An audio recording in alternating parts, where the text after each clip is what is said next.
Hi everyone, good morning to everybody. आजको बिहानको समय हो र यहाँलाई म धेरै स्वागत गर्न चाहन्छु आजको यो च्यानलमा अनिकाgyat च्यानलमा। साथीहरु आज म आफ्नो जुन 7 वर्षको अनुभव रहेको छ त्यो अनुभव यहाँहरु माझ चाहिँ म शेयर गर्न गइरहेको छु। जस्तै कि विभिन्न क्याटेगोरीको च्यानलहरु हुन्छ नि, जस्तै कि अब ओनिक कम्प्युटर युट्युब च्यानल देख्नुहुन्छ, यो चाहिँ टेक्निकल च्यानल हो। विशेष गरेर यसमा चाहिँ म टेक्निकल कुराहरु लिएर आउँछु है, दैनिक रूपमा आउँछु। तपाईले हेर्नु भएको छैन भने पक्कै पनि हेर्नु होला।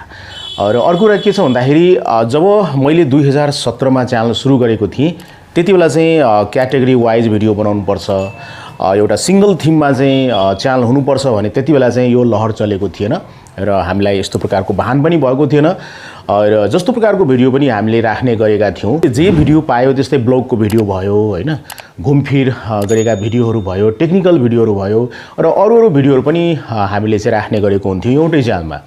पछिबाट कस्तो भयो भने क्याटेगोरी फरक हुनुपर्छ है, हामीले सिंगल थीममा काम गर्नुपर्ने हुन्छ। जस्तै टेक्निकल च्यानलमा हामीले टेक्निकल भिडियोहरु मात्रै हाल्नुपर्छ र त्यस्तै न ब्लगमा चाहिँ अब हामीले खाएको, नाचेको, गएको, विभिन्न हामीले आफ्नो दैनिक जीवनमा जुन हामीले कुनै काम गर्छौं, प्रतिक्रिया गर्छौं, एक्टिभिटिजहरु गर्छौं, त्यस्तै एक्टिभिटिजहरुको चाहिँ पक्कै पनि त्यहाँ चाहिँ हुनुपर्छ भने जस्तो लाग्यो है। र यस्तै लहर पनि चल्यो र युट्युबले वास्तवमा अब चाहिँ सिंगल थीममा काम गर्नुपर्छ है, तपाईको च्यानल चाहिँ सिंगल क्याटेगोरीमा। आजको यो भिडियोमा म बताउन गएको छु साथीहरु आफ्नो जीवनको अनुभव हैन। सन् 2017 मा युट्युब च्यानल मैले सुरु गरेको थिएँ, यो चाहिँ 2024 हो है र अब केही महिनापछि त 2024 पनि सकेर 2025 आउँछ।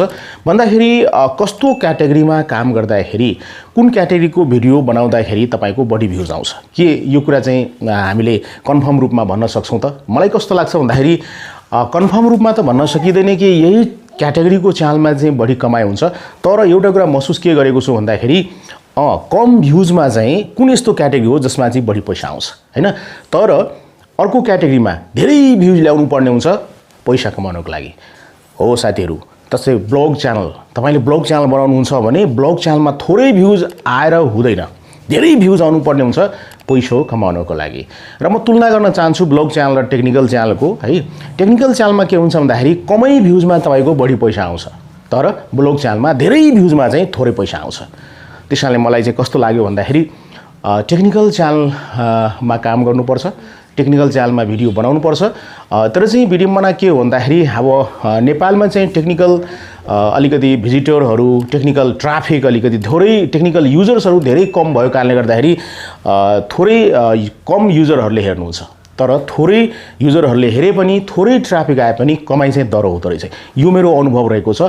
मैले आफ्नो ओनिक कम्प्युटर जुन कि मेरो टेक्निकल च्यानल रहेको छ र ओनिकाgyat मेरो ब्लग च्यानल रहेको छ, यो दुईटै च्यानलमा चाहिँ मैले कम्पेरिजन गरेर हेरेको हैन। त एउटा कुरा अर्को के फरक छ भन्दाखेरि ओनिक कम्प्युटरमा डेली भिडियो म हाल्छु हैन, तर चाहिँ कस्तो छ भने यो ओनिकाgyatमा चाहिँ डेली भिडियो हाल्दिन है। पहिले चाहिँ डेली भिडियो हाल्थे, तर डेली हाले पनि भ्युज धेरै आयो भने मात्रै राम्रो कमाइ हुन्छ। त्यसकारणले गर्दाखेरि म के सजेस्ट गर्न चाहन्छु भने अब तपाईले ब्लग च्यानल यदि बनाउनुहुन्छ भने त्यहाँ रेगुलरली काम गर्नुपर्ने हुन्छ। सकेसम्म हामीले 5 लाख 1 मिलियन भ्युज आउनुपर्छ है ब्लग च्यानलमा, अनि मात्रै चाहिँ मजा आउँछ, त्यहाँ पैसा आउँछ।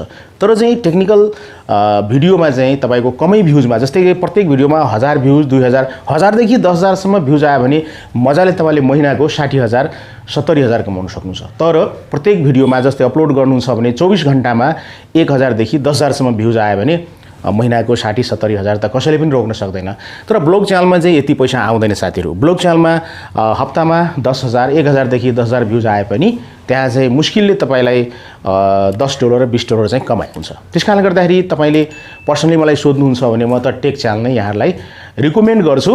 टेक च्यानलमा काम गर्नुस् र टेक च्यानलमा चाहिँ नियमित रेगुलर भएर, कन्सिस्टेन्ट भएर यदि तपाईले भिडियो बनाउनुहुन्छ भने मलाई लाग्छ तपाईले थोरै भ्युजमा पनि टेक्निकल च्यानलमा चाहिँ बढी कमाइ गर्न सक्नुहुन्छ है। यो मेरो सजेसन रहेको छ। र आज यो तपाईले सोच्नु भएको होला ओनिकाgyatमा त विशेष गरेर ब्लग आउँछ, तर यो चाहिँ टेक्निकल कुराहरु आए नि।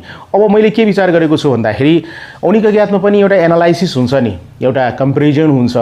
जस्तै अब कुनै एप्लिकेसनको बारेमा हैन, अब मैले जानकारी दिनु पर्यो भने, अथवा चाहिँ यहाँ के हुन्छ भन्दाखेरि टेक्निकल भिडियो को कुराकानी गर्दै ब्लग टाइपको मैले चाहिँ यो दुईटैलाई मिक्स गर्ने मेरो उद्देश्य रहेको छ। ब्लग च्यानलमा चाहिँ अब ब्लगहरू पनि राख्छु साथीहरू, तर कस्तो छ भने टेक्निकल कुराहरू पनि गर्ने मेरो चाहिँ उद्देश्य रहेको छ। त्यसकारणले आजको यो भिडियो मैले लिएर आएको छु।